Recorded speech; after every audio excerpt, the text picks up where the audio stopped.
Bonjour à tous, c'est Ricardo, je dois te parler de les gars. On se trouve pour le débrief de Porto Aroca, victoire 4-0 en Coupe du Portugal, en huitième de finale de la Coupe du Portugal. C'est parti. Alors, on a gagné 4-0 face à Aroca. Donc, on leur met une nouvelle déculottée au Dragon. On leur en a déjà mis une il y a même pas 15 jours. Non, il y a 15 jours. En championnat, on leur avait mis 5-1. Donc, en gros, ça fait 9-1 en 2 semaines contre nous. Ça doit faire mal aux fesses pour Aroca. Mais voilà. Les gars, euh, comme je vous le dis, cette coupe, elle est importante parce que en championnat, on est largué et la Ligue des Champions, on est là, mais on va pas se mentir que pour la gagner, c'est vraiment un exploit, hein. Si on la gagne, vraiment, ok, vraiment un gros exploit. Au moins qu'on fasse un très bon parcours, comme on l'a fait il y a 2 ans, ou il y a 4 ans, ou il y a 8 ans. Je remonte un peu plus loin. Et voilà. Donc, bah ouais, voilà.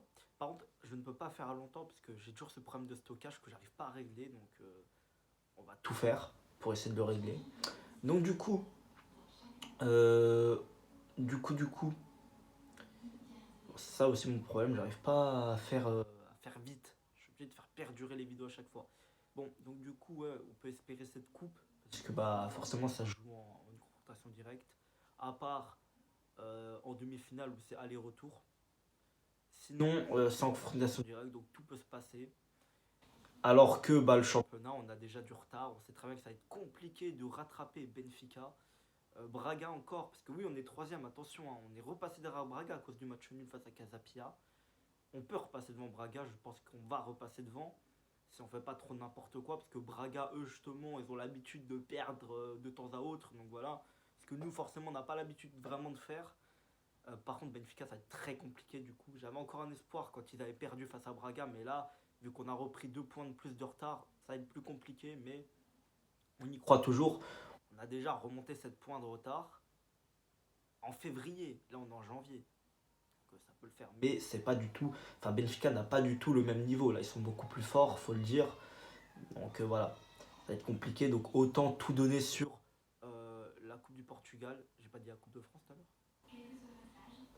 Bref, non, la Coupe du Portugal, pas la Coupe d'Angleterre ou je sais pas quoi. Hein, je vais pas commencer à dire n'importe quoi. J'ai bugué dans ma tête. Je sais pas si j'ai dit Coupe du Portugal ou Coupe de France, ouais, je sais plus. Bah, Coupe du Portugal, voilà. Euh, donc, on va essayer de tout donner. Ce sera compétition en Ligue des Champions, on va essayer de tout donner aussi. Face à l'Inter, au moins pour qu'on aille en quart de finale, ce sera déjà un très bon parcours. Si on va en demi, bah, ça ferait la première fois depuis 2004. On ne serait pas allé en demi-finale. Donc, la dernière fois qu'on est allé en demi-finale, bah, on l'a gagné. Donc, voilà. Mais euh, pourquoi pas faire un très bon parcours, un gros parcours. Vraiment, je serais pour. Bon, bien sûr, je m'arrête en huitième de finale, alors que les dernières fois qu'on est allé en phase finale, enfin en phase d'élimination directe, on est allé en quart de finale, au moins en quart de finale depuis 2019. Donc voilà. J'ai envie de te dire, il faut faire, faut faire. Il faut clairement faire un bon parcours en Ligue des Champions. Bon, quand même, rester au contact de Benfica comme en championnat. Parce que si on décroche, bah, on finira derrière Braga et peut-être même derrière le Sporting qui nous colle au cul derrière et Casapia qui est pas très loin non plus. J'ai pas envie de finir en Europa League, hein, la semaine prochaine. Au moins jouer les poules de Ligue des Champions. Après, tu me dis, jouer l'Europa League, c'est bien parce que tu peux vraiment espérer de gagner une Coupe d'Europe.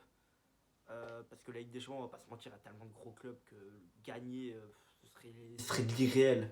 Tu vois, même si on l'a déjà gagné 2 fois, mais à l'époque, c'était pas la même chose. Les surprises étaient plus fréquentes, même en 2004. Donc voilà.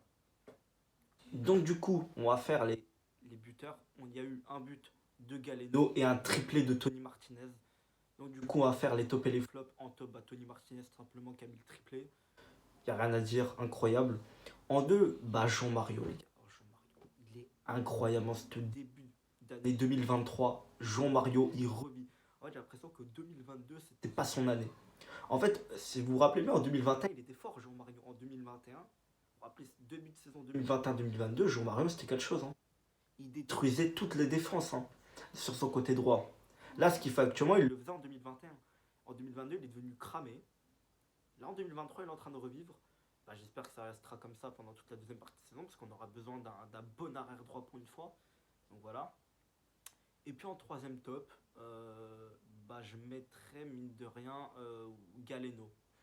Galeno qui a marqué et qui a été incroyable encore une fois. Bon, contrairement à Casapia où il n'a pas été ouf, là il a été très bon. En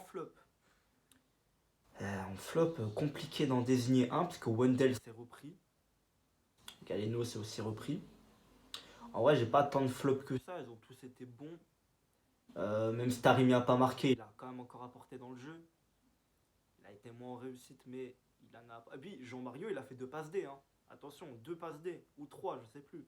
Mais il en a fait au moins deux. Sur les troisième et quatrième buts, il a fait deux passes D. Voilà. C'était la petite truc. Bon, je vais bientôt vous laisser parce que le stockage il va pas tenir, je le sens. Les gars, je vais vous laisser. On se retrouve samedi, non dimanche, contre Famalicão. Porto Famalicão. Donc en championnat. Donc je vous laisse. Salut.